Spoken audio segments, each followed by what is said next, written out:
And we had a brief conversation, and I certainly said, good for you for getting back in. And we talked a lot about the dynamics in New Hampshire.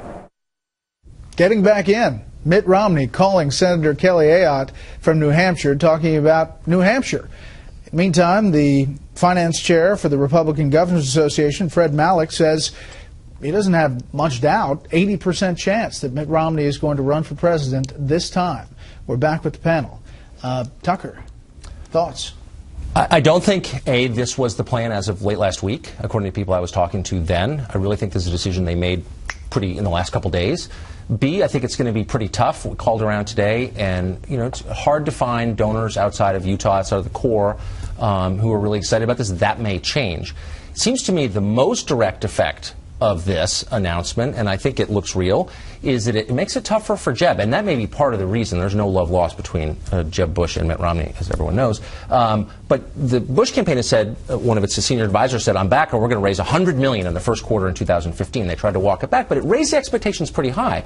This, in effect, tells a lot of GOP donors, just put it on pause. Not necessarily giving to Mitt right now, but if you're going to give to Jeb, just slow down for a minute. It kind of freezes the race a little bit, and I think Bush is hurt more than anyone by that. AB, we have put up this full screen of 24 head boxes of potential people running, and we crossed out this week Paul Ryan in the corner, so there's 23. There are a lot of people still who are considering it, but those are two big names right there. Well, there are a lot of people, but I think the party continues decade after decade after decade to nominate a center-right candidate and not one from the right wing of the party. So a lot of those, the other candidates just don't have the heft that Jeb Bush and Mitt Romney, two former governors, have, and this is a huge fight for the center of the party to be the sort of establishment nominee. It's not that they won't be challenged by the other conservatives in the race, but this is going to be a big fight, and I think that Tucker's right. I think that I think Mitt Romney thought that Jeb Bush didn't have the fire in the belly and wasn't going to do this, because he said on Friday, let everyone leave the meeting and say I want to be president, and then he kind of doubled or tripled down over the weekend. He's in a desperate scramble to try to sort of, as Tucker said, pause everybody and try to get out in front of Jeb Bush's momentum. It's going to be a huge fight for the same people. Clearly, Steve, some of the things he said on the campaign trail last time, especially on foreign policy, came around to be true. Right. On Russia, on the Islamic threat, on a number of things. But what do you think is in the gut of why get back in now? Well, look, that gives you one line in a speech. I mean, Mitt Romney can say, look, I correctly predicted all these things, or let other people say that on his behalf. It doesn't, for me, it's not the thrust of a candidacy. Look, I think Mitt Romney wanted to run all along. He made 80 phone calls on election night. You don't do that because you're really happy for the people that won. You traveled to more than 20 states. Yeah, you do that because you want to run. And look, remember, before the 2012 race, before he got back into the 2012 race, his official line was that he was thinking about it, he wasn't sure, but he could be pulled back into politics after having lost in 2008.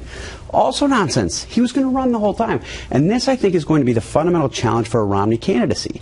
His problem going back years has been flip-flopping or inauthenticity, call it what you want. And I think he's starting this race by pretending that he's just now been called back into the race, possibly called back into service, when I think it's pretty clear that this is something that he was thinking about all along. I mean, he emphasized apparently that his wife and children are all on board, and he's better positioned to defeat Hillary Clinton.